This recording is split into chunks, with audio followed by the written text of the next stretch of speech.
बुद्धिमान तोता की कहानी। एक बार की बात है, एक जंगल में दो तोता रहता था।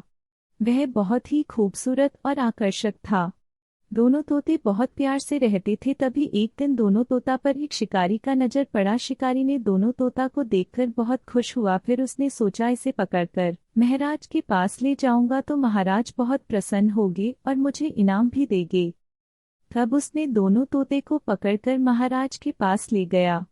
ठीक वैसा ही हुआ जैसा शिकारी ने सोचा था। राजा ने दोनों तोते को देखकर बहुत प्रसन्न हुए और इनाम में शिकारी को बहुत सोना चांदी और भी पुरस्कार दिए। सब लोग तोता से बहुत प्यार करने लगे और उसे सोने के पिंजरे में रखा गया। समय पर उसे ताजे फल खाने को दिया जाता। दोनों तोता बहुत खुश थे और आपस में बात करते और बोलते कि भाई, हमारी जिंदगी पहले से बहुत बेहतर हो गया है और राजकुमार भी मेरे पास खेलने आता है। ऐसा देखकर दोनों तोता काफी खुश थे।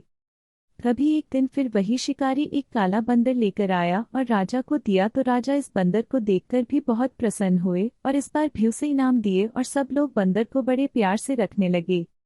उसके लिए तुरंत नौकर भी मौजूद हो जाता था और राजकुमार भी उसके साथ ही अब खेलता था। अब तोता पर कोई ध्यान तक नहीं देने लगा। यह सब देखकर छोटा तोता बहुत निराश हो गया और बड़े तोता से बोला कि भाई, अब हम लोग पर कोई ध्यान तक नहीं देता है। तब बड़े तोता छोटे तोता से बोला कि धैर्य रखो, हर बार समय एक जैसा नहीं रहता है। कुछ दिन बीता तो एक दिन की बात है, बंदर ने बहुत शरारत किया। महल में इधर उधर उछल कूद किया, महल का बहुत नुकसान कर दिया। तब सब लोग सोचे कि इस बंदर को जंगल में छोड़ देना चाहिए। तब सब लोग ने इस बंदर को जंगल में छोड़ आया और फिर सब लोग ने फिर से तोता के पास जाने लगे और बिल्कुल पहले की तरह प्यार और रहन सहन होने लगा। ये सब देखकर छोटा तोता बहुत खुश हुआ। तब बड़े तोता ने बोला कि कभी भी किसी को हार नहीं मानना चाहिए, समय हर बार एक जैसा नहीं होता है। अगर कहानी अच्छी लगी तो लाइक और सब्सक्राइब करें।